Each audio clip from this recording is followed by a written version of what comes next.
Alright, so today we're going to be continuing with our quadratics and continuing with solving them. In our last video we talked about solve by graphing. We are going to be graphing not only quadratics but actually inequality quadratics. So that's what this video is all about. First off, before we get into quadratics, we need to take a look at a linear inequality. So, for example, with an equal sign, we know that the solution to this equation is the line. This line is all the possible solutions for y equals 3/2 x plus 3. That's a linear equation. However, notice if I make it a less than or equals to equation, the answer is the line and everything below the line, okay? Now, if this had just been a less than, meaning there's no equals to, this linear line would be dashed, meaning I am all of the shaded area but not the line. The same process applies for quadratic equations. Okay, if you see a less than or equal to or a greater than and equal to, you're going to use a solid line. If you see the less than or equal to, less than or greater than without the equals to sign, we are going to use a dashed line.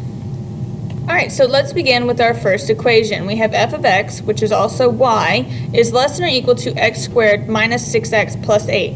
Now, I need to fill in the table and plot the points on the graph. So, I would type this into the table function of my calculator. To find the middle number that I want to start at, I would do negative b over 2a. So, this would give me a 6 over 2, which is a 3.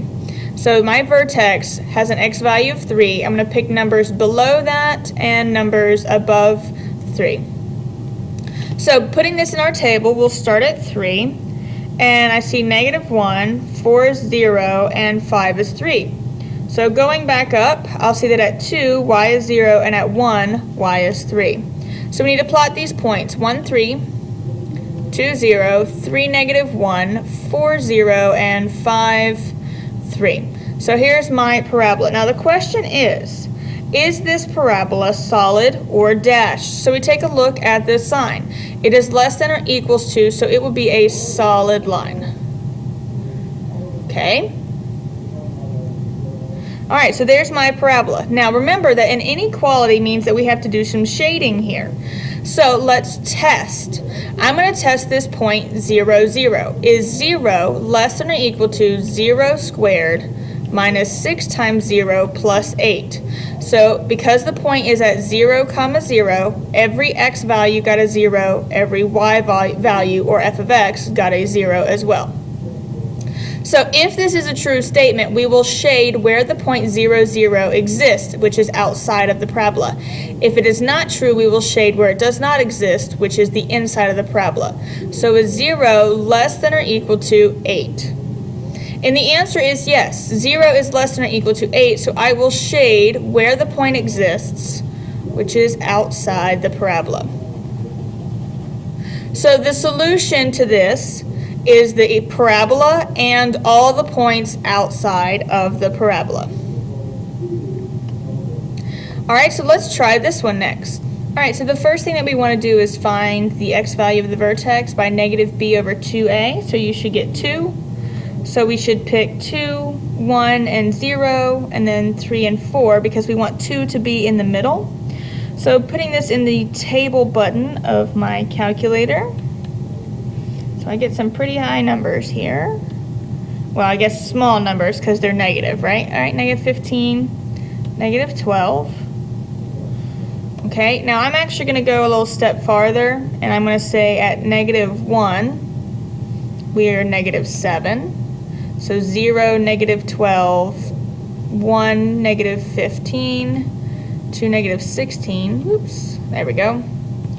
3, negative 15, and 4, negative 12, and 5, negative 7.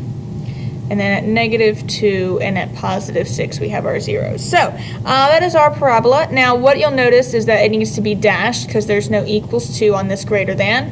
How I'm going to do it is I actually draw it as a solid parabola, and then I go back and I erase it so that it looks dashed. But you are welcome to do it however you want. So you know, just skip a few, get this looking like a dashed parabola. There we go. All right, so now the question is, do we shade on the inside or the outside? I like picking 0, 0 because it's easy to work with. So 0, is that greater than 0 squared minus 4 times 0 minus 12? 0 is greater than negative 12, so we shade where 0, 0 is located, which is the inside of the parabola. Okay? All right, moving on. I want you to try this problem on your own. Pause and then restart.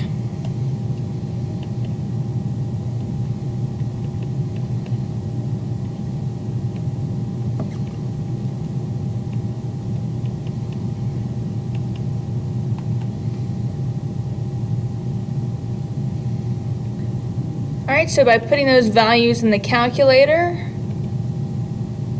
in the table function of my calculator, I get the values that I need. Okay, I'm even going to take it a step further to negative 5, negative 4, negative 5. So draw your parabola. Okay, and then it is equals to, so we leave it solid.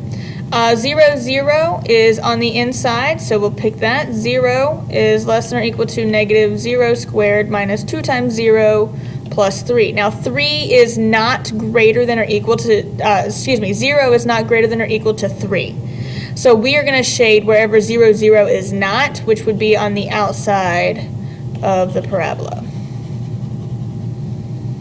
All right, and one last one. Let's give this one a shot. All right, so here's the parabola by putting in the table function of my calculator. So, I almost hit that. Let's see. Let's get that right. There we go. All right, now you'll notice it is not equal to, so I need to actually delete and make this a dashed parabola, which works for me because that parabola was a little bit messy anyways. All right, now notice in the last 4 problems, or last 3 problems, we have used 0, 0 to check our answer. It doesn't work that way because 0, 0 is on the line. So I'm going to pick an easy number. Let's like 1, 0. And 1, 0 is on the inside, so I have a 0 y value and a 1 x value. So 3 times 1 squared minus 18 times 1 is negative 15. Is 0 less than negative 15? The answer to that is no. So we will shade on the outside. All right, that's it for graphing inequality. But before you leave, I want to add one little tidbit for a pop quiz tomorrow. My favorite type of apple is a Granny Smith apple. And the reason I love Granny Smith apples is I like my apples crunchy and sour. I like to bite into it with a crisp apple. So if I ask you tomorrow my favorite apple, be prepared to say Granny Smith apple. See you tomorrow.